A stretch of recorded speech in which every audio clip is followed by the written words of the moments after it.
Here is last Sunday's reading from Matthew's Gospel. Then the kingdom of heaven will be like this. 10 bridesmaids took their lamps and went to meet the bridegroom. 5 of them were foolish and 5 were wise.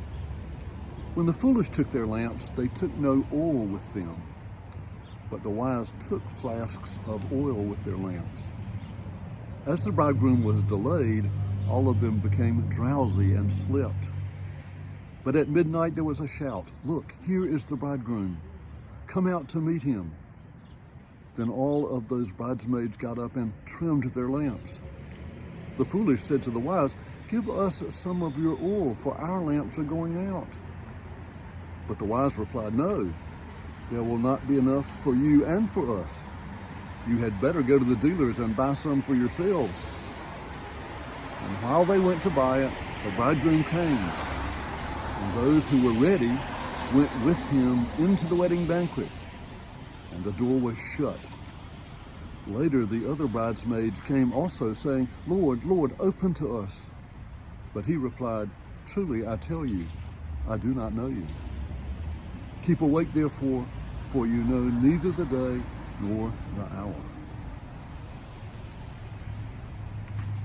When our Sunday school teachers read us that story, they tended to turn it into a kind of Aesop's fable, urging prudent preparation for unexpected circumstances.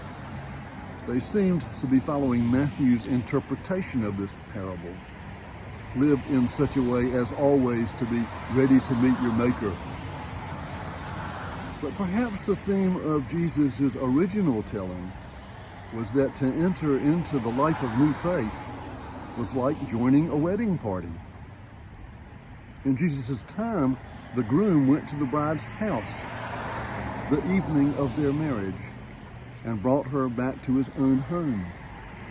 A delay might suggest some haggling about the dowry with the bride's parents, but we must picture the bridesmaids with their torches, probably not little lamps, escorting the couple through the dark streets back to the groom's home for the marriage ceremony and reception. It's a vivid and celebratory scene. But I left Sunday school secretly wondering why the bridesmaids didn't share their oil. My parents fussed at me for not sharing my toys with my little brother, hoping to develop in us, I suppose, a concern for others. In the parable's climactic moment, the exclusion of 5 neighbors from the celebration seems a little sour. Recently, I read an essay on swarm intelligence, the idea that human beings, like flocking birds or schooling fish, spontaneously work together in a crisis, creating a synergy that magnifies their individual capabilities.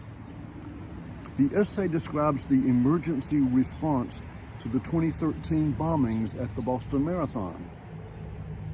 In a city known for civic turf battles, the reaction was focused and cooperative, and researchers later identified 5 elements that made the swarm intelligence effective: unity of purpose, a spirit of generosity, respecting the expertise of others, declining to assign credit or blame, and interpersonal trust and respect. Perhaps you have participated in such moments. Clearly, our country is experiencing a crisis of meaning, perceived differently by different communities.